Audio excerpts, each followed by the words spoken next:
DD किसान, बदलते भारत की शान।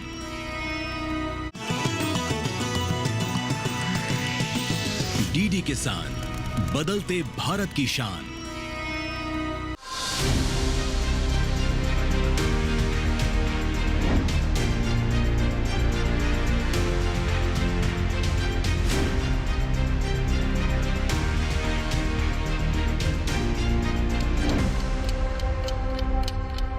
नमस्कार, दूरदर्शन किसान पर एक बार फिर से आप सभी का स्वागत है। आप देख रहे हैं कार्यक्रम विचार विमर्श और मैं हूं आपके साथ पुलकित शुक्ला।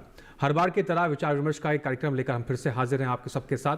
और जैसे कि आप सभी जानते हैं कि विचार विमर्श के इस कार्यक्रम में हर बार खेती किसानी से जुड़े हुए कुछ महत्वपूर्ण पहलू लेकर हम आपके सामने हाजिर होते हैं, ताकि आपके खेती किसानी में परिवर्तन लाया जा सके। किसान भाइयों की आमदनी की जो स्रोत है उसको कैसे बढ़ाया जा सके, किसान भाई की लागत को कम करके किसान भाई की भले के लिए क्या कुछ काम कृषि के क्षेत्र में किया जा रहा है सरकार द्वारा और किस तरह की योजनाएं चलाई जा रही हैं, इन तमाम ऐसे विषय लेकर हम इस कार्यक्रम के माध्यम से आपके सामने हाजिर होते हैं। ऐसे ही एक विषय लेकर आज फिर से हम हाजिर हुए हैं, जिसमें हम आपको बताएंगे कि किसान भाई खाद्यान्न फसलों के साथ साथ कौन सी फसलों का चुनाव करके कम समय में साल भर मुनाफा ले सकते हैं, और जो छोटे और सीमांत किसान हैं उनके लिए खासकर इसके अंदर बहुत बड़े अवसर हैं और बहुत ज़्यादा कमाई किसान भाई कर सकते हैं। जी हाँ, आज हम बात करेंगे राष्ट्रीय बागवानी मिशन के बारे में। दोस्तों, राष्ट्रीय बागवानी मिशन 2005 में सरकार द्वारा शुरू किया गया था। इस मिशन के तहत आज तक क्या कुछ उपलब्धि हासिल की गई है और किस तरीके से पूरे देश के अंदर किसानों को इससे जोड़ा जा रहा है, कैसे किसान भाई राष्ट्रीय बागवानी मिशन से जुड़कर अपने मुनाफे को बढ़ा सकते हैं, इन तमाम सवालों के जवाब आज इस कार्यक्रम में हम तलाशने की कोशिश करेंगे और आप तक महत्वपूर्ण जानकारी इस विषय से जुड़ी हुई पहुंचाने की कोशिश करेंगे। तो हमेशा की तरह चर्चा की शुरुआत करेंगे, लेकिन उससे पहले आप सभी को तारुफ करा देते हैं अपने खास एक्सपर्ट पैनल से जो इस विषय से जुड़ी हुई खास जानकारी आप तक पहुंचाते हैं। तो सबसे पहले स्वागत करते हैं डॉक्टर राधा मोहन शर्मा जी का। आपका बहुत स्वागत है सर स्टूडियो में। आप प्रिंसिपल साइंटिस्ट हैं division of fruit science IIRI Pusa से। इसके साथ ही आज हमारे साथ दूसरे खास मेहमान स्टूडियो में मौजूद हैं डॉक्टर अमित कुमार गोस्वामी। सर आपका भी बहुत स्वागत है। आप सीनियर साइंटिस्ट हैं division of horticulture IIRI Pusa से। इसके साथ ही हमारे साथ डॉक्टर कन्हैया सिंह जी हैं। सर आपका भी बहुत स्वागत है। आप भी प्रिंसिपल साइंटिस्ट हैं फ्रूट्स एंड हॉर्टिकल्चर IIRI से। तो चर्चा की शुरुआत करें और जानें कि क्या कुछ खास है इसमें, लेकिन उससे पहले इस विषय से जुड़ी हुई एक खास रिपोर्ट पर आइए नजर डाल लेते हैं।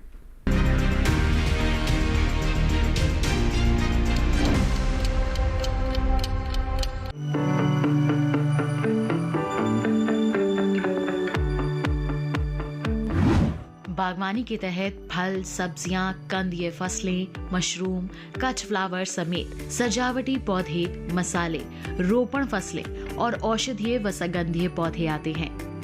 खाद्य सुरक्षा में भी फलों और सब्जियों की काफी अहम भूमिका रहती है कि भारत बागवानी फसलों का दूसरा सबसे बड़ा उत्पादक देश है। ऐसे में बागवानी को और ज्यादा बढ़ावा देने के लिए सरकार ने अब तक काफी कुछ किया है। राष्ट्रीय बागवानी मिशन भी इसी का हिस्सा है। इस मिशन की शुरुआत 2005-2006 के दौरान हुई थी। इस मिशन के लागू होने के एक दशक के दौरान ही बागवानी फसलों के रकबे में औसतन 2.7% का, जबकि उत्पादन में 7% का इजाफा देखा गया था। ये इजाफा अभी भी जारी है। 2004-05 में जहां बागवानी फसलों की पैदावार 16 करोड़ 69 लाख टन रही थी, वहीं 2019-20 तक ये आंकड़ा 32 करोड़ टन से भी ऊपर जा पहुंचा था। यानी सिर्फ 15 साल के अंदर पैदावार बढ़कर करीब करीब दोगुनी हो गई थी। राष्ट्रीय बागवानी मिशन के मुख्य रूप से 5 उद्देश्य हैं। पहला, बागवानी क्षेत्र का संपूर्ण विकास करना। दूसरा, बागवानी फसलों की पैदावार, उनमें पोषणता और किसान परिवारों की आय को बढ़ाना। तीसरा, बागवानी विकास के कार्यक्रमों में तेजी लाना। चौथा, बागवानी में खेती के आधुनिक तरीकों को प्रोत्साहित करना। और पांचवा, कुशल या अकुशल लोगों, खासकर बेरोजगार युवाओं के लिए रोजगार का सृजन करना। बता दें कि कटाई के बाद बागवानी फसलों में नुकसान का अनुपात काफी ज्यादा है। विशेषज्ञों का मानना है कि करीब 15 से 20% फल और सब्जियां उपभोक्ता तक पहुंचने से पहले ही खराब हो जाती हैं। यही वजह है कि राष्ट्रीय बागवानी मिशन कटाई उपरांत प्रौद्योगिकी को भी बढ़ावा दे रहा है। खासतौर से प्रसंस्करण तकनीक किसानों तक पहुंचाई जा रही है और भंडारण व्यवस्था को भी बेहतर बनाया जा रहा है।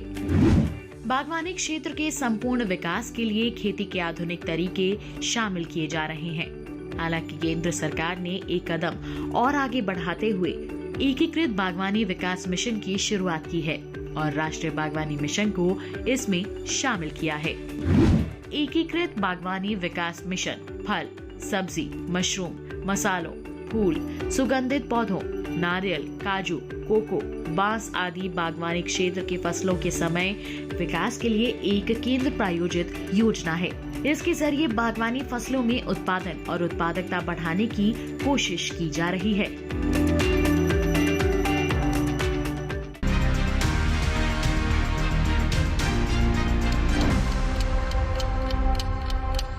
इस रिपोर्ट में हमने समझने की कोशिश की क्या कुछ है राष्ट्रीय बागवानी मिशन में खास और कैसे जुड़ सकते हैं किसान भाई, कैसे ले सकते हैं फायदा, लेकिन उससे जमीनी स्तर में क्या कुछ फर्क है और किस तरीके से जमीनी स्तर पर यह मिशन काम कर रहा है।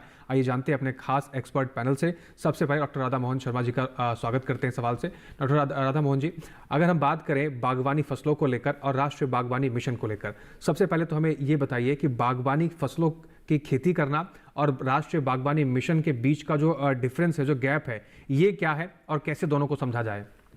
देखिए, ये इसकी जो शुरुआत हुई वो सन 2001-2002 से हुई।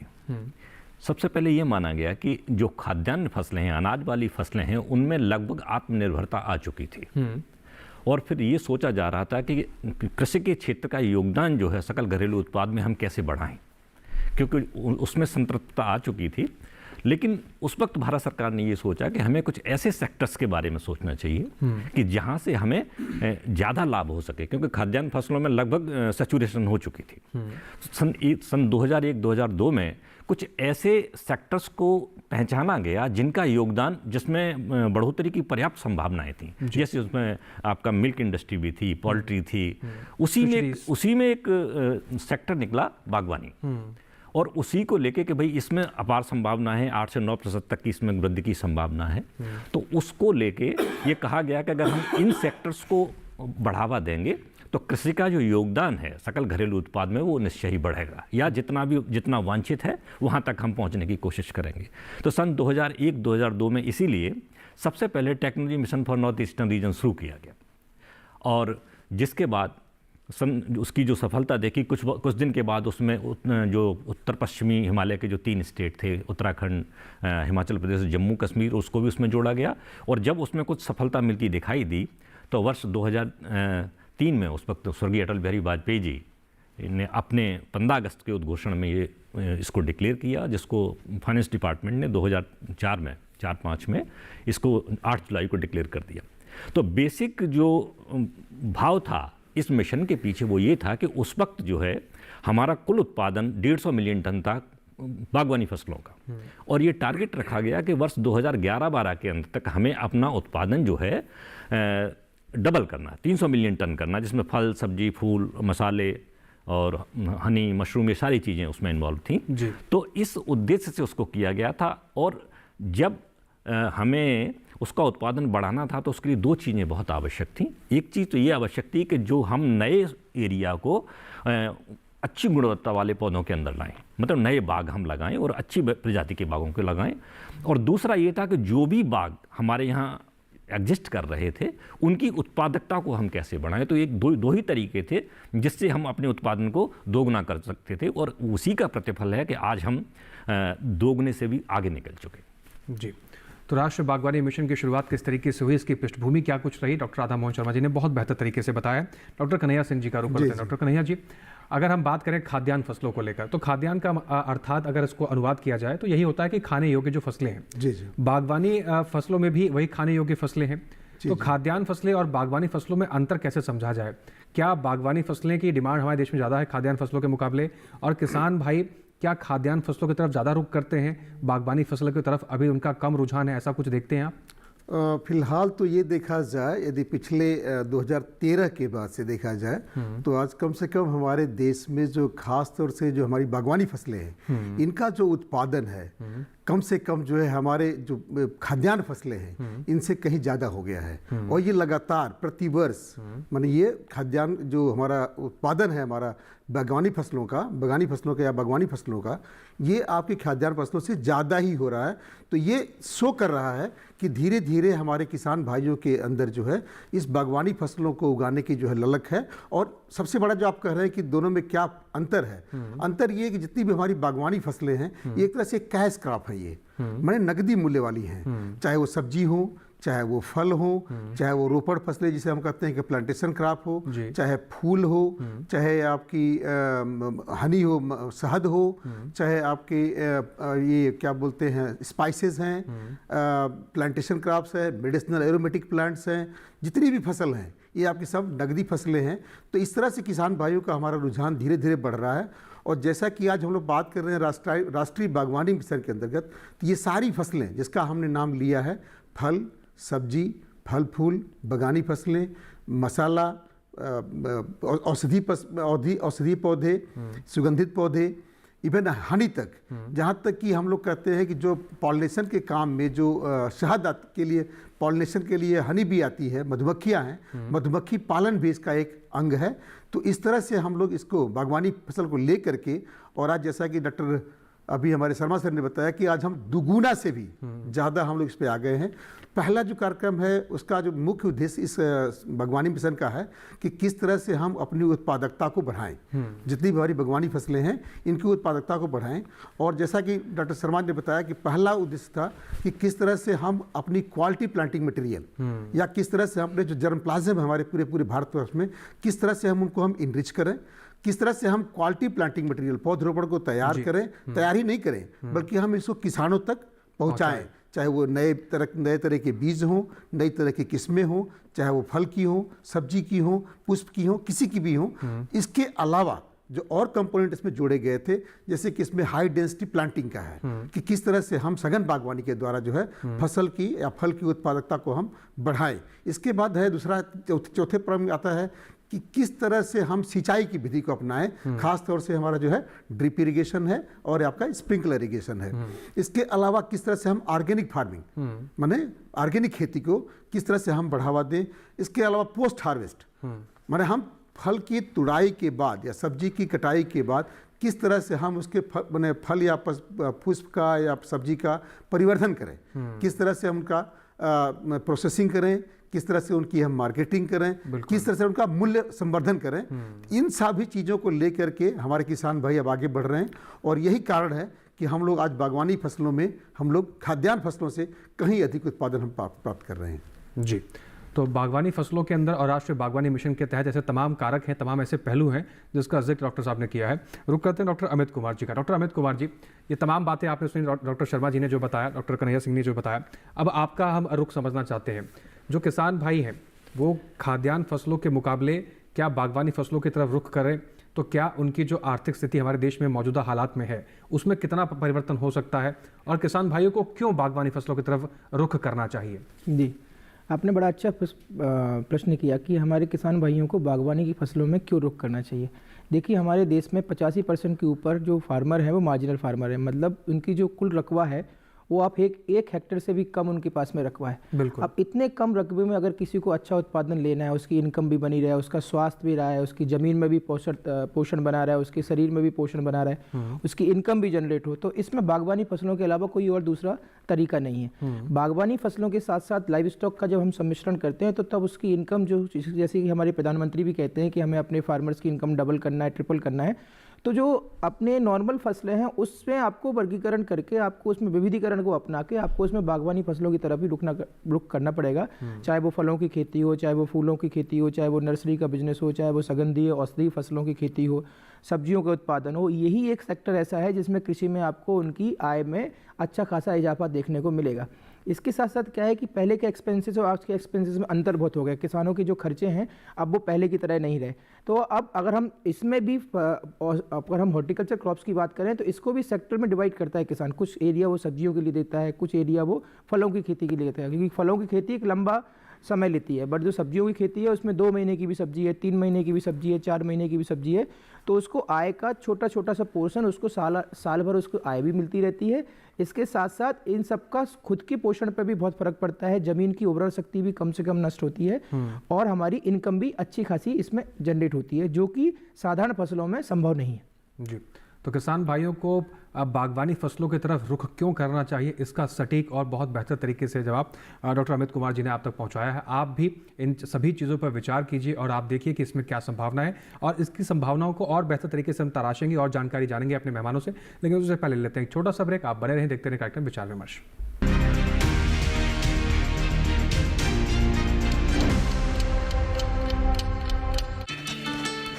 वाला, केटरिंग वाला, बैंड वाला, ये लो भाई।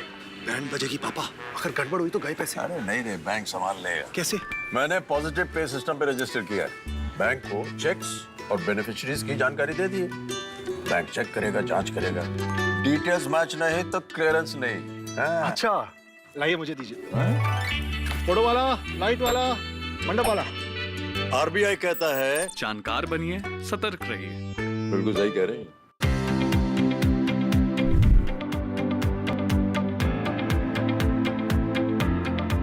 वो तकनीक ही क्या जो जमीन पर बदलाव न लाए।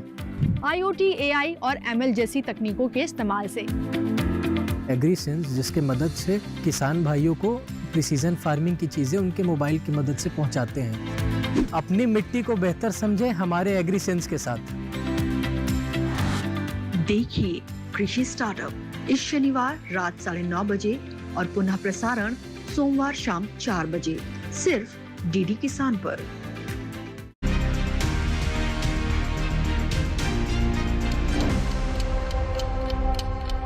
ब्रेक के बाद एक बार फिर से आप सभी का स्वागत है। आप देख रहे हैं कार्यक्रम विचार विमर्श और आज हम चर्चा कर रहे हैं राष्ट्रीय बागवानी मिशन को लेकर, कैसे इस मिशन से जुड़कर किसान भाई अपनी आमदनी को बढ़ा सकते हैं। चर्चा को आगे बढ़ाते हैं, डॉक्टर राधा मोहन शर्मा जी का रुख करते हैं। डॉक्टर राधा मोहन जी, आज हम देख रहे हैं कि हमारे देश के अंदर जो पर्यावरण स्थिति है बहुत चुनौतीपूर्ण हो चुकी है। किस तरीके से परिवर्तन हो रहा है मौसम के अंदर, ये आकलन करना आज के समय में बहुत मुश्किल है।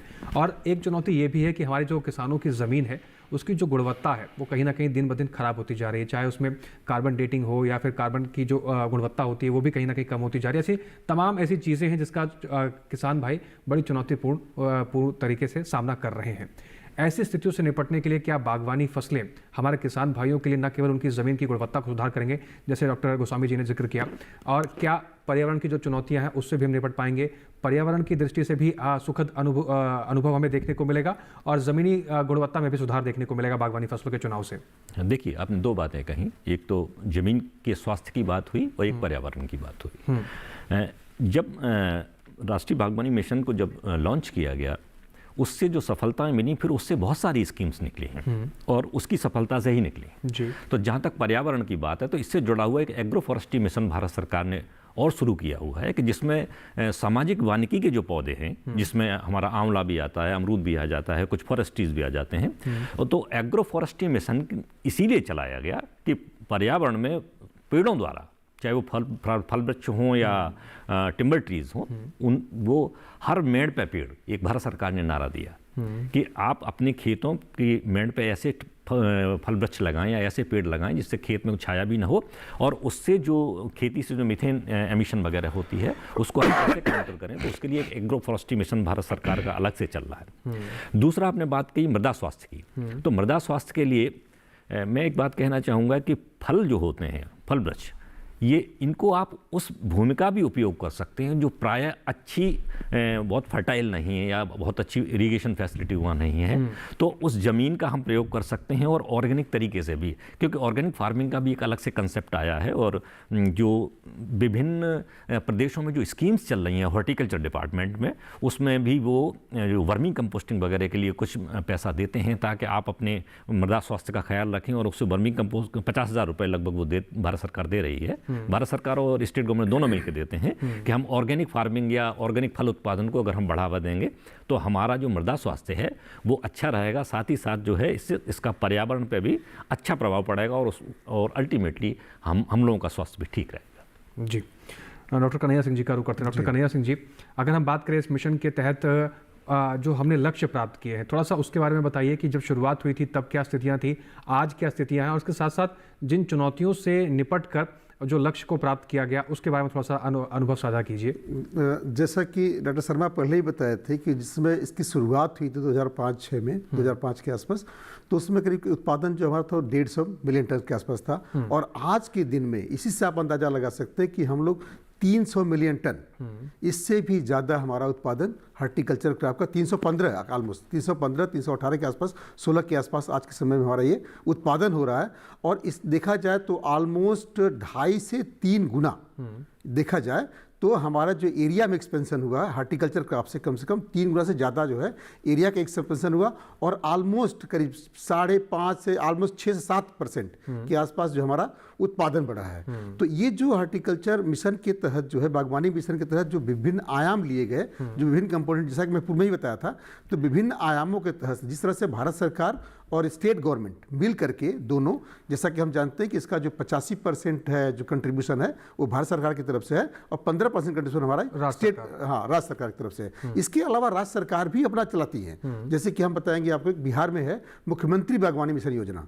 तो जो स्टेट, जो जिले जहाँ पे कि ये राष्ट्रीय बागवानी मिशन नहीं है, तो वहाँ पे वो लोग मुख्यमंत्री बागवानी मिशन करके अपना वो चला रहे हैं। तो इसके तहत क्या हुआ कि जो भी योगदान दिया गया, चाहे वो नए पौधों के विकास मतलब कि जैसे प्लांटिंग मटेरियल, खास तौर से नर्सरी को एस्टेब्लिश करने में, नर्सरी को विकास में, पौधों के नई किस्मों के वितरण में, इवन पौधरोपण में भी जो नई किस्मों का जो बगीचे लगाए गए वो भी एक कंपोनेंट है। इसके अलावा जो हमारे यहाँ जो पुराने बगीचे हैं, जैसे हमारे आम के हैं, अमरूद के हैं, लीची के हैं, ये जो पुराने बगीचे हैं उनका जीर्णोद्धार किया गया, रिजुनोवेशन किया गया, वो भी एक कंपोनेंट है। जो नई किस्में आई उनके द्वारा उनके टॉप वर्किंग करके हम उनका जो है एक तरह से रिजुनोवेट किया, उनको टॉप वर्किंग के द्वारा हमने नई वैरायटी लगाए।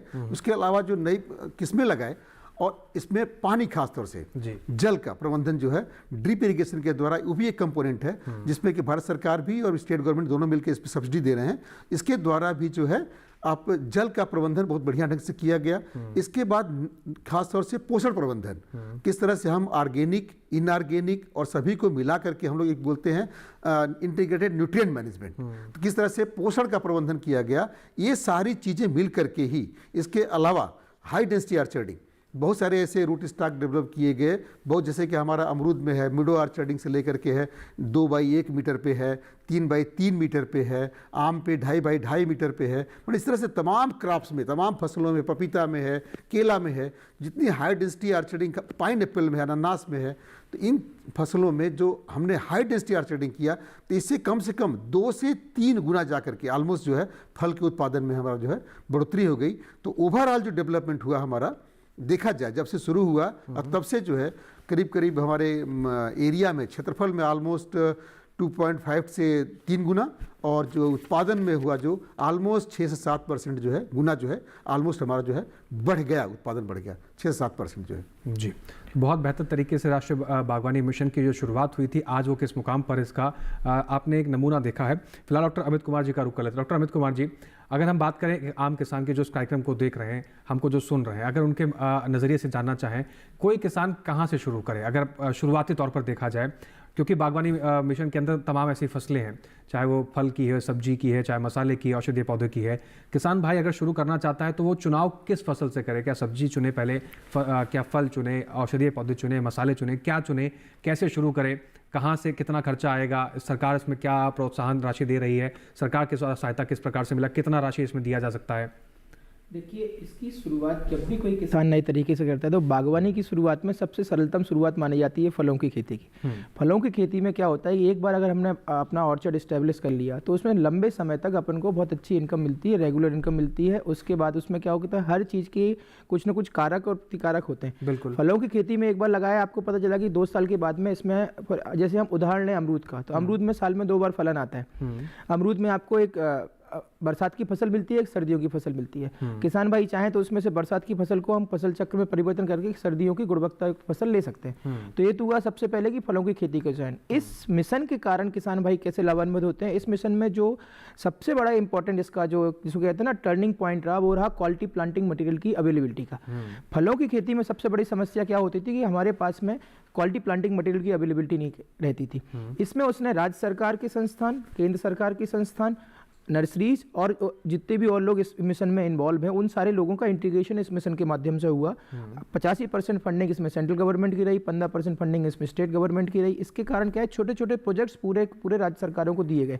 और उसमें सबसे बड़ा लाभ जो हुआ वो हुआ कि फलों की खेती का, जैसे कि सर लोगों ने भी बताया कि आप सोचिए कि हम 325 मिलियन टन के ऊपर प्रोड्यूस कर रहे हैं, जो कि कभी सोच नहीं सकते थे। इस मिशन का एक बहुत बड़ा वो है, अभी केंद्र सरकार का नया प्रोग्राम क्लीन प्लांट प्रोग्राम, ये सब उसी मिशन के आप सोचेंगे कि बाहर से उस मिशन के ही आउटकम निकल के आ रहे हैं कि उस मिशन के कारण सब देखा कि हमारे दुनिया का दूसरा सबसे बड़ा उत्पादक देश बन गया हम लोग हॉर्टिकल्चर में। तो उसमें इसका बहुत बड़ा रोल है, इस मिशन का रोल है। और इसमें किसान भाइयों को, जैसे जो किसान भाई सबसे पहले क्या करते हैं कि हमारे पास में रकबा कितना है, रकबे के हिसाब से मैं ये सजेस्ट करूंगा, जैसे कि सर ने भी बताया हर मेड़ पे पेड़ की भी स्कीम से क्या फ़ायदा हो गया कि आपके मेड़ों के ऊपर आपके पास में एक पेरिनियल वेंचर हो गया, यानी बहुवर्षीय आयाम हो गया फलों की खेती।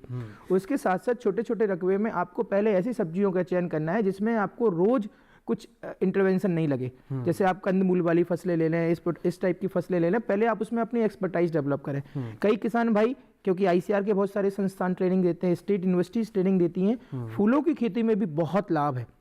तो आप किस क्षेत्र में हैं, आपका एरिया कौन सा है, उस एरिया की क्या डिमांड है, उसके हिसाब से लोकली अवेलेबल जिस चीज़ों की डिमांड है, सबसे पहले किसान भाई उस चीज़ों की खेती करना शुरू करें। उसके साथ साथ जब उनकी एक्सपर्टाइज हो जाए तो फिर उसको एक बड़ा वेंचर करके कम्युनिटी फार्मिंग, जिसको सरकार भी बहुत ज़्यादा बढ़ावा देती है कि आसपास का एक सेक्टर डेवलप हो रहा है, वन डिस्ट्रिक्ट वन प्रोडक्ट का प्रोग्राम शुरू हो रहा है। तो आपके डिस्ट्रिक्ट में जिसकी उपलब्धता सबसे अच्छी है, जैसे हम मुजफ्फरपुर की बात करें, लीची के लिए बहुत अच्छा जाना जाता है। हम लखनऊ की, प्रयाग की बात करें, प्रयाग गेहूँ अमरूद के लिए बहुत अच्छा जाना जाता है। लखनऊ हमारे आम का बहुत अच्छा केंद्र है। तो ये उस रीजन के हिसाब से भी हमें फसल का चयन करना पड़ेगा कि क्योंकि वो जलवायु के हिसाब से ही फसलों का चयन होता है। तो जिस रीजन की आपकी जलवायु जैसी है, उस रीजन के हिसाब से इनमें से कोई भी फसल का चुनाव करें। फलों की खेती में एक साथ पूरे की पूरे एरिया में ना लगा के कुछ छोटे पॉकेट में या मेड़ पे पेड़ लगा के बाकी में सब्जियों की खेती के साथ शुरुआत कर सकते हैं और बहुत अच्छा लाभ ले सकते हैं। जी, तो बागवानी फसलों का चुनाव करने से पहले आपको किन बातों का ध्यान रखना है, इसको भी बेहतर तरीके से समझने की हमने कोशिश की है। डॉक्टर राधा मोहन शर्मा जी का रुख करते हैं। डॉक्टर राधा मोहन जी, तमाम बातें हो रही हैं, अब बात करते हैं जो हमारे देश के तमाम संस्थान हैं जो किसानों की ज़िंदगी को बेहतर करने में दिन रात एक लगे रहते हैं। आप लोग भी उस संस्थान से बिलोंग करते हैं। बात करें हम ICR या IRI पूसा के संस्थानों की, KVKs की, ज़मीनी स्तर पर राष्ट्रीय बागवानी मिशन को बेहतर करने के लिए, किसानों तक पहुँचाने के लिए इनकी भूमिका किस तरीके से है? आप लोगों के पास जो किसान पहुंचते हैं राष्ट्रीय बागवानी मिशन को लेकर, अनुभव साझा करते हैं, वो किस प्रकार से रहते हैं, ताकि हमारे जो दर्शक हमको देख रहे हैं, जो किसान भाई में देख रहे हैं, उनको प्रेरणा मिल सके? बिल्कुल।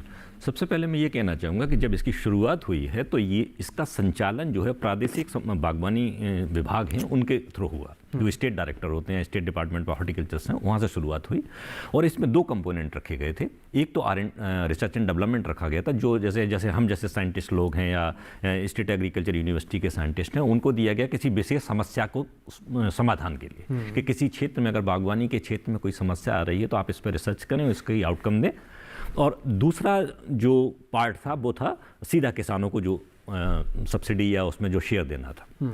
जहाँ तक आपने कहा कि वैज्ञानिक योगदान की जो बात है, देखिए जो बागवानी मिशन में अकेला पैसा ही नहीं है, इसमें एक बहुत अच्छी चीज़ ये भी है कि ट्रेनिंग, प्रशिक्षण की एक बहुत अच्छी व्यवस्था है कि स्टेट डिपार्टमेंट के जो लोग होते हैं वो हम जैसे लोग, एक्सपर्ट लोगों को बुला के ट्रेनिंग करवाते हैं। तो प्रशिक्षण लेने के बाद उनको एक सर्टिफिकेट दिया जाता है। उस सर्टिफिकेट के बेस पर उनको वो लोन भी ले सकते हैं या कोई भी बागवानी मिशन की स्कीम शुरू कर सकते हैं। तो एक तो हम लोगों का जो अहम रोल रहा है वो प्रशिक्षण में रहा है, या कोई ऐसी समस्या है जो अभी तक सॉल्व नहीं हुई है, उस पर काम करने के लिए हुआ है।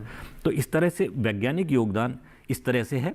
और इसी के साथ साथ बहुत सारे किसान भाई जो जैसे उन्होंने बाग लगा लिया बागवानी मिशन में, उनकी कोई समस्या आ रही है तो वो फ़ोन के द्वारा, व्हाट्सएप के द्वारा हम लोगों से जुड़े रहते हैं, या स्टेट डिपार्टमेंट के भी जो लोग होते हैं वो जुड़े रहते हैं। इसी तरह से जो स्टेट एग्रीकल्चर यूनिवर्सिटीज़ के कृषि विज्ञान केंद्र थे, उन्होंने भी प्रशिक्षण में बहुत अहम रोल अदा किया। और मैं एक उदाहरण आपको देना चाहूँगा कि अगर हम अभी हमारे पड़ोसी राज्य हरियाणा की अगर बात करें तो बागवानी मिशन फसलों के अलावा उन्होंने जो एक्सीलेंस हासिल की है वो मशरूम में की है। मशरूम में इतना बड़ा बूम आया है और उसके लिए हमारे जो वैज्ञानिक भाई हैं, KVKs हैं, या जो डायरेक्टरेट ऑफ एक्सटेंशन के लोग हैं, उन्होंने किस तरह से उसकी मशरूम के लिए आपको कंपोस्ट बनानी है, किस तरह से कहाँ से आपको स्पॉनिंग लेनी है, कैसे आप उसको बनाएंगे, तो बहुत बड़ा बूम आया है। इसी तरह से अगर आप कश्मीर चले जाएंगे तो वहाँ स्टोरेज का बहुत बड़ा बूम है। तो सरकार बहुत पैसा दे रही है क्योंकि वहाँ एप्पल है, और उन किस तरह से किसानों को प्रशिक्षण दिया जाए, किस तरह से उनको मेंटेन किया जाए।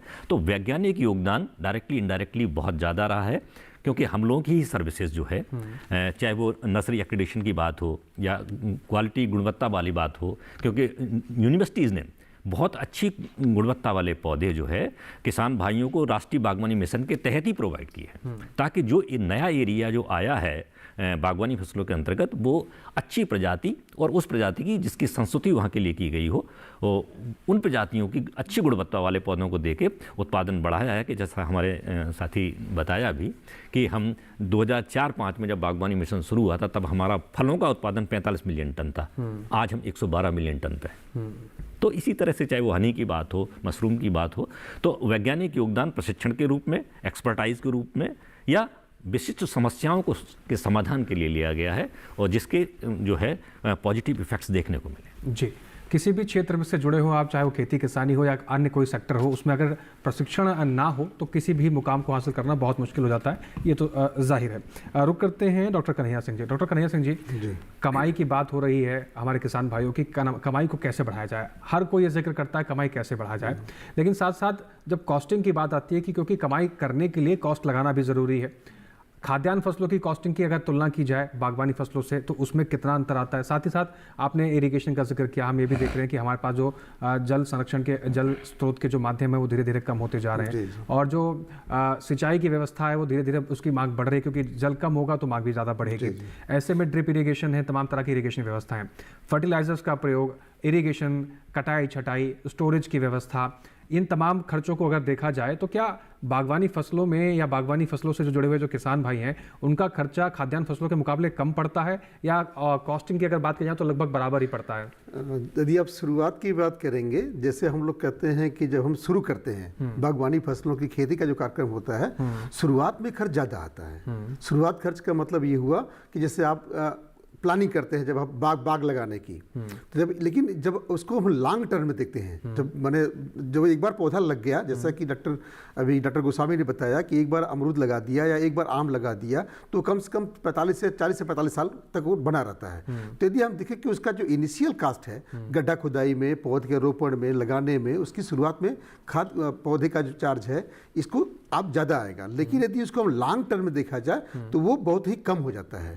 और यही रीज़न है कि जो हमारे किसान भाई जो अट्रैक्ट हो रहे हैं, खासतौर से जो बागवानी फसलों के तहत में फलों की तरह की बात करें, आप जैसे आपने फल की बात किया, तो धीरे धीरे जो है फलों की क्षेत्रफल भी बढ़ता जा रहा है, जैसा कि डॉक्टर शर्मा ने बताया।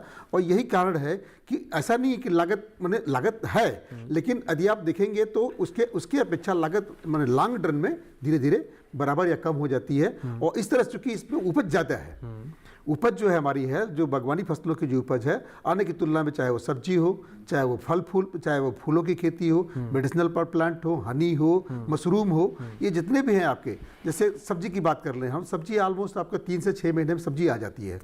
तो जो भी आपने लगाया है इनिशियल कास्ट में, उसकी आपकी जो भरपाई आपको जो है 6 महीने के बाद या उसके बाद हो जाती है। तो इसलिए देखा, अच्छा हाँ, आपने जो कहा कि खासतौर जो खर्चे जो बढ़ रहे हैं, तो हम अभी भी कह रहे थे आपको कि जैसे ड्रिप इरीगेशन है, तो ड्रिप इरीगेशन का जो इनिशियल कास्ट है वो आपको ज़्यादा है। जब हम इस्टेब्लिश करते हैं, जब हम लगाते हैं ड्रिप इरीगेशन को, तो उसका मशीनरी का खर्च, उसको फैलाने का खर्च ये ज़्यादा आता है। लेकिन देखा जाए तो जो पानी में जो कमी है, कम से कम 40 से 45% आप पानी में कमी ला सकते हैं। जो हम फ्लडिंग के द्वारा पानी दे रहे हैं, फ्लडिंग का बहुत बड़ा माने दोष भी है, क्योंकि बहुत सारे जो है जो खेत जो आपके जो ऊसर हो रहे हैं, बंजर हो रहे हैं, उसका एक रीज़न यही है जो हम फ्लडिंग के द्वारा पानी छोड़ रहे हैं। उससे क्या है जो है साल्ट जो है सब ऊपर आ रहा है और धीरे धीरे जो आपकी बंजर हो रही है। ड्रिप इरिगेशन सबसे बड़ा फायदा ये है कि धीरे धीरे जो आपकी जो ऊसर भूमि है धीरे धीरे वो भी जो है उसमें आपका साल्ट की मात्रा भी कम हो जाती है। और देखा जाए तो फल का जो उपज है, यदि हम ड्रिप इरिगेशन के द्वारा करते हैं तो फल की उपज भी है कम से कम 40 से 45% हमारी जो है वो फल की उपज भी बढ़ जाती है। उपज ही नहीं बढ़ती है, गुणवत्ता भी बढ़ जाती है। और इसके अलावा आपने कहा कि खाद है, उर्वरक है, उर्वरक की मात्रा जो है उसको भी हम आजकल बात करते हैं हम लोग की न्यूट्रिएंट मैनेजमेंट, इंटीग्रेटेड न्यूट्रिएंट। केवल रासायनिक खादों पर ही निर्भर ना होकर के, जैसा कि बताया गया कि एक आपका जो वर्मी कंपोस्ट है, राष्ट्रीय बागवानी मिशन का बहुत ही बड़ा अच्छा कंपोनेंट है। इसमें कम से कम 50,000 के आसपास जो है मैंने ये योगदान दे रही है गवर्नमेंट, और हर सरकार दे रही है, ताकि जगह जगह किसान भाई जो है वर्मी कंपोस्ट, केचुआ की खाद का उत्पादन कर सकें और उसके द्वारा अपनी आय को भी बढ़ा सकते हैं बेच करके। तो यदि हम कई स्रोतों को मिला करके, जैसे कि आपके वेस्ट है हमारा खाद का मैंने फसल का जो वेस्ट है उसको ले लिया जाए, उसको सड़ा करके ऑर्गेनिक वाला जो गोबर की खाद है, नीम खली है, केचुआ खाद है, इसके बाद बायो फर्टिलाइजर जिसे हम लोग कहते हैं, जैव उर्वरक हैं, जोटोबैक्टर है, राइजोबियम है, जिस्पेरलम है, बहुत सारे आजकल हैं। इनके द्वारा मिला करके भी हम अपने जो लागत को हम लोग कमी ला सकते हैं। यानी कि शुरुआत के तौर पर अगर देखा जाए तो थोड़ा सा आपको लगेगा कि थोड़ा सा ज़्यादा खर्चा है, लेकिन लॉन्ग टर्म के पर्सपेक्टिव से, लॉन्ग टर्म के नज़रिए से अगर आप देखेंगे तो कहीं ना कहीं ये किफ़ायती सौदा है और आपका मुनाफे का कहीं ना कहीं सौदा साबित होगा। चर्चा को आगे बढ़ाएंगे, कुछ और जानकारियाँ जानेंगे, लेकिन उससे पहले एक छोटा सा ब्रेक। आप बने रहें, देखते रहें कार्यक्रम विचार विमर्श।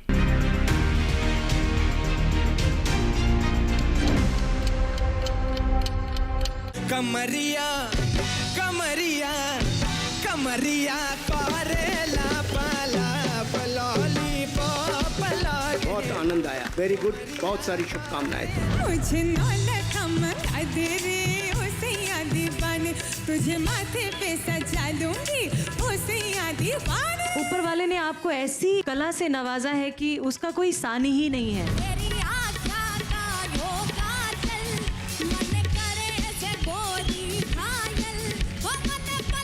ये सुतली बॉम्ब है जो देखने से पता नहीं चलता कि कितना ज्यादा फटेगा। क्या आवाज पाई है यार। तेरा रूप जिगर में नहीं के आग लगावे। प्रत्येक शनिवार और रविवार शाम 7 बजे और रात 11 बजे डीडी नेशनल पर।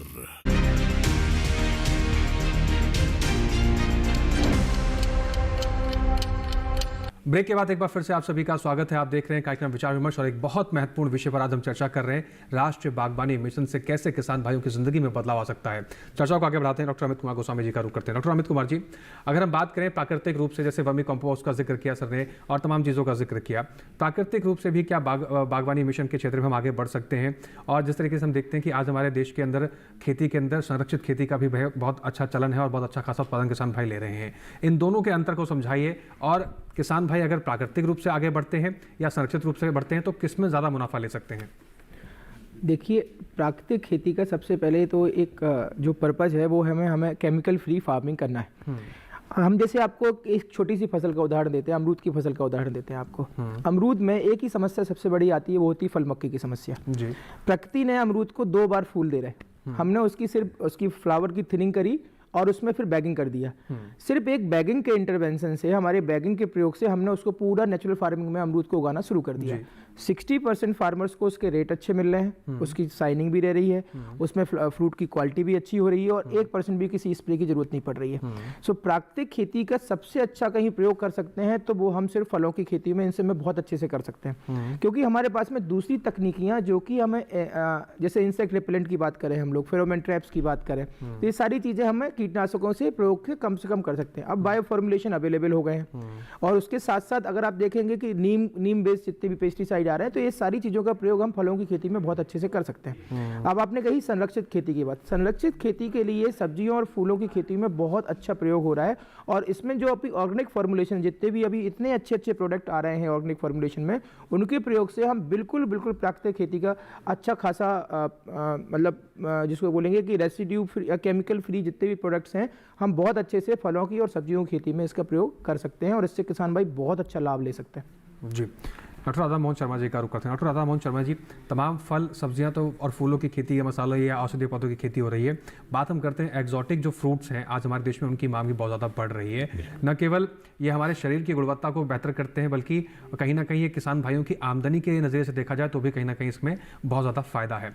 एग्जॉटिक फ्रूट्स को लेकर अगर बागवानी मिशन के अंतर्गत कुछ बातें ध्यान में रखी जाएँ तो वो किन बातों का ध्यान रखते हैं, और एग्जॉटिक फ्रूट्स में कौन कौन से फ्रूट्स का चुनाव किसान भाई करके आगे बढ़ सकते हैं? देखिए, पहले से काम चल रहा है इस पे, और खास करके जैसे ड्रैगन फ्रूट है, स्ट्रॉबेरी है, कीवी फल है, ये इस तरह के फल हैं जो जिनको हम एग्जॉटिक फलों में गिनते हैं, और इनकी प्राइस बाजार में बहुत अच्छी है। तो इनका इंक्लूजन पहले से बागवानी मिशन में है। उसमें कोई फल विशेष नहीं है बागवानी मिशन, उसमें आप कोई फल विशेष ले सकते हैं। जहाँ तक आपने स्ट्रॉबेरी की बात की, स्ट्रॉबेरी को हम अगर संरक्षित खेती में लाते हैं तो बहुत अच्छी आय कमा सकते हैं, क्योंकि जो भी फसल आप उगा रहे हैं, सबसे अच्छी बात यह है कि उसकी गुणवत्ता बहुत अच्छी होनी चाहिए, और उसकी जो प्रोडक्शन जो कॉस्ट है, जो लागत है, वो भी कम रहे। ये दोनों बातों का हमारे किसान भाइयों को ध्यान रखना है। तो इन फलों को अगर वो लगाते हैं, जैसे ड्रैगन फ्रूट है, उसमें बहुत ज़्यादा पानी की आवश्यकता नहीं है, लेकिन फल का रेट बहुत अच्छा है। गुजरात में भी जहाँ पे इसको बहुत ज़्यादा उगाया जाता है, वहाँ भी 200-250 रुपये किलो बिक रहा है। स्ट्रॉबेरी को अगर आप बागवानी मिशन में लाते हैं, और अगर आप इसका उत्पादन दिसंबर के महीने में करते हैं, तो बाजार में 400 रुपये किलो स्ट्रॉबेरी बिकती है। बिल्कुल ठीक है। इसी तरह से कीवी फल भी बहुत हार्डी है, कोई उसमें कीड़ा बीमारी की अभी बहुत बड़ी समस्या नहीं है। थोड़ा जहाँ इरिगेशन उसको चाहिए होती है थोड़ा सा, क्योंकि उसका पत्ता बड़ा होता है, तो उसमें पानी का नुकसान ज़्यादा होता है। तो ऐसे केस में अगर थोड़ी सी सिंचाई की सुविधा है या प्राकृतिक वर्षा वहाँ होती है, तो उसको भी ग्रो करके बहुत अच्छा लाभ कमा सकते हैं। तो ये एग्जॉटिक हैं। जनरली जो बागवानी फसलें हैं, ये हाई वैल्यू क्रॉप हम इनको मानते हैं। और अगर आप एक तुलनात्मक अध्ययन करें कि अगर आप खाद्यान्न उगाते हैं तो आपको लगभग 40,000 रुपये प्रति हेक्टेयर की आय होती है। वहीं अगर आप फल उगाते हैं तो आपको 2 लाख रुपए प्रति हेक्टेयर की आय है। सब्जी आप लगाते हैं तो 2.5 लाख रुपए प्रति हेक्टेयर की बात है। तो बागवानी फसलों को इसीलिए फार्मर्स की इनकम को दोगुना करने के लिए इसीलिए इसको जोड़ा गया है, क्योंकि ये हाई वैल्यू क्रॉप्स हैं। और इन एग्जॉटिक फ्रूट के साथ साथ अगर आप दूसरी फसलों को भी लेते हैं, आप हनी प्रोडक्शन कर सकते हैं, आप मशरूम पर जा सकते हैं। तो इन सारी फसलों के समन्वय से हमारे किसान भाई, ये संभव है कि हमारे किसान भाइयों की आय दुगनी होगी, और लगभग हम भारत सरकार जिस समय काम कर रही है। जी, डॉक्टर राधा मोहन जी, मैं इसमें एक एवोकाडो को लेकर भी आपसे सवाल पूछना चाहूँगा। एवोकाडो की खेती से अगर कोई जुड़ना चाहता है तो क्या उसमें संभावनाएं हैं, किस तरीके से शुरुआत करें, क्योंकि ये भी एक बहुत मांग वाली फल धीरे धीरे बनता जा रहा है, और इसमें भी बहुत अच्छी खासी आमदनी किसान भाइयों को हो सकती है। देखिए, ये ट्रॉपिकल जलवायु का फल है, जहाँ पे गर्मी और सर्दी में अंतर बहुत कम रहता है, क्योंकि हम लोग दिल्ली के आसपास ये सब ट्रॉपिकल रीजन होता है, जहाँ ठंड बहुत होती है, पाला पड़ता है, तो वो पाले रहित क्षेत्र में उसको हम ग्रो करते हैं। और जो दक्षिण भारत में हमारा जो Indian institute of horticulture research है, जो दक्षिण भारत के संस्थान हैं, वो इस पर काम कर रहे हैं, और वहाँ से हमारे किसान भाई पौधे भी ले सकते हैं। साथ ही साथ सबसे आवश्यक बात ये कि जब कोई भी किसान भाई बागवानी मिशन को अगर अपनाना चाहता है या उससे जुड़ना चाहता है, तो उसको अपने जिला उद्यान अधिकारी के संपर्क में जाना चाहिए, और वहाँ से आपको बहुत सारा ज्ञान मिलेगा कि कौन कौन सी स्कीम्स हैं, कि किसकी मार्केट बहुत अच्छी है। मैं अपने किसान भाइयों की बात कहना चाहूँगा कि किसी फसल से जुड़ने से पहले आप इस बात का अध्ययन जरूर करें कि जो है हमारा जो विपणन है, जो हम प्रोड्यूस पैदा करेंगे, उसकी अच्छी प्राइस हमें किस उत्पाद की मिल सकती है।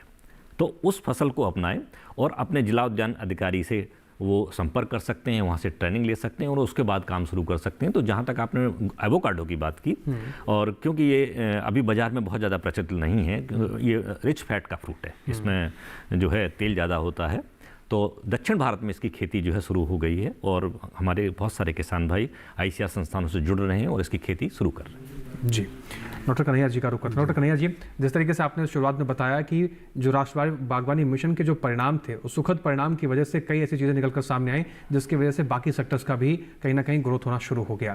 अगर हम बात करें राष्ट्रीय बागवानी मिशन से जुड़े हुए किसानों की, और आपने जिक्र भी किया था कि इसमें बहुत सी ऐसी चीज़ें हैं जिसका हम फूड प्रोसेसिंग की बात कर सकते हैं, वैल्यू एडिशन की बात कर सकते हैं, क्या आप ये मानते हैं कि राष्ट्रीय बागवानी मिशन के तहत इन सेक्टर्स का भी कहीं ना कहीं जो असर है वो ग्रोथ में देखने को मिल रहा है? और अगर कोई किसान भाई राष्ट्रीय बागवानी मिशन से जुड़ा हुआ है या इसके तहत अंतर्गत खेती करके आगे बढ़ रहा है, तो फूड प्रोसेसिंग, वैल्यू एडिशन के अंदर क्या कुछ संभावनाएं हासिल कर सकता है? कितना मुनाफा इसके तहत भी ले सकता है वो?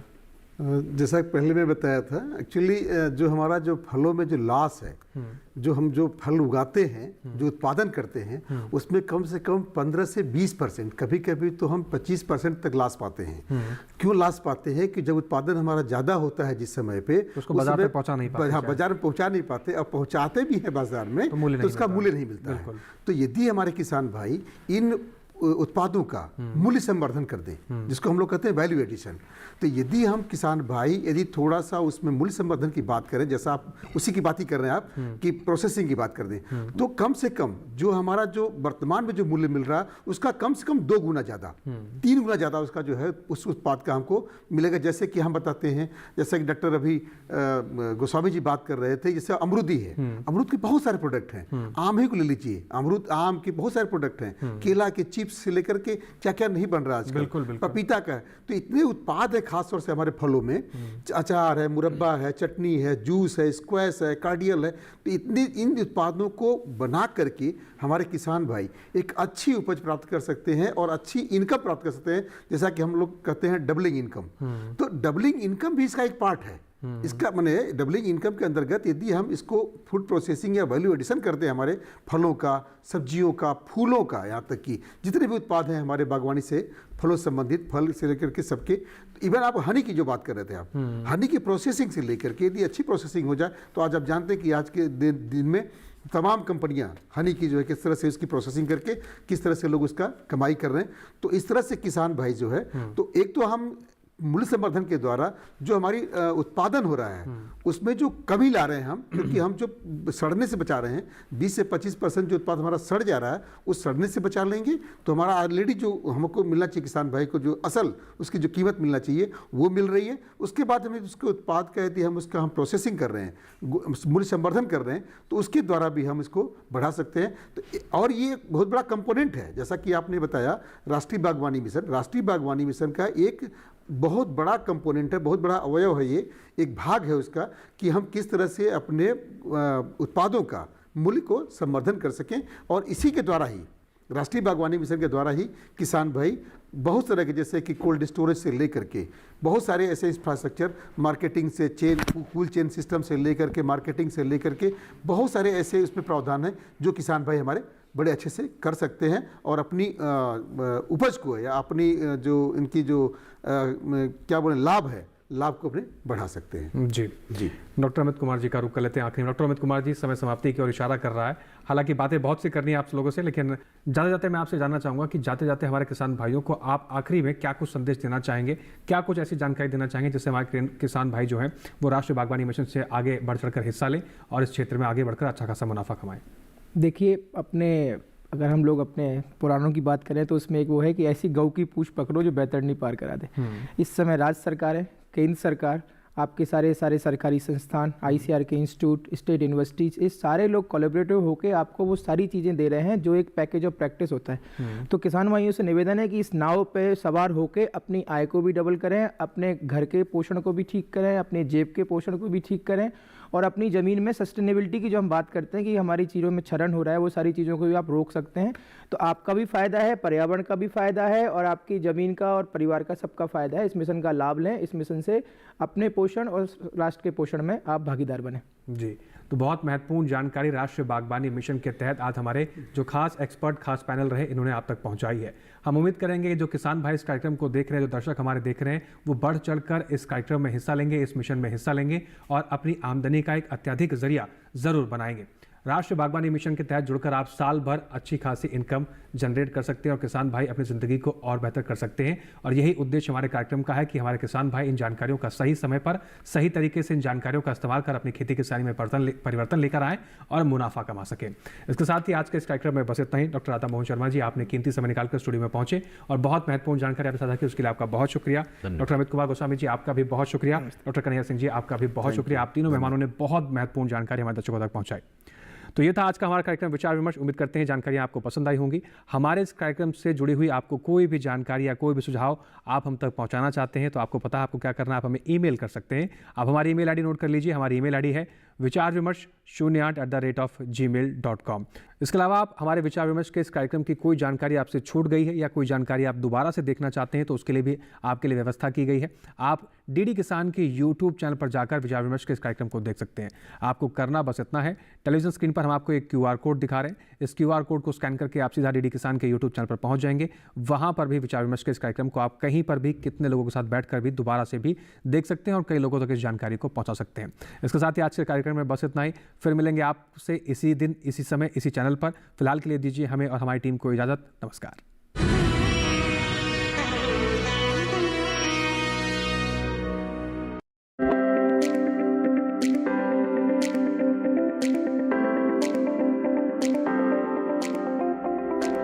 नमस्कार, बहुत स्वागत। डीडी किसान देख रहे हैं, मैं हूं आपके साथ राधिका चौधरी। लगातार पंजाब में हूं, पंजाब के अलग अलग जिलों में पहुंच रही हूं। ऐसे में आज हम पहुंच रहे हैं मोहाली डिस्ट्रिक्ट में, जहां बात करेंगे स्वयं सहायता समूह पर। सरकार की तरफ से क्या मदद मिल रही है? नहीं, साडे ग्रुप च सिलाई मशीना भी दी उन्होंने जी। माननीय प्रधानमंत्री जी का सपना है कि हमारी महिलाएं आत्मनिर्भर बने, तो क्या कहेंगे, उनके सपने को आप पूरा कर रहे हैं? हाँ जी कर रहे हैं, बिल्कुल जी। हाँ जी। क्या आप समूह से जुड़ी हुई है? हाँ जी मैम, जुड़ी हुई है। कब से जुड़ी आप? मैं 2008 तो जुड़ी हुई मैम, तो जुड़ी भी है और जोड़िया भी है। पंजाब से देखिए स्वयं सहायता समूह पर कार्यक्रम चौपाल चर्चा 27 जनवरी सोमवार सुबह 9 बजे पुनः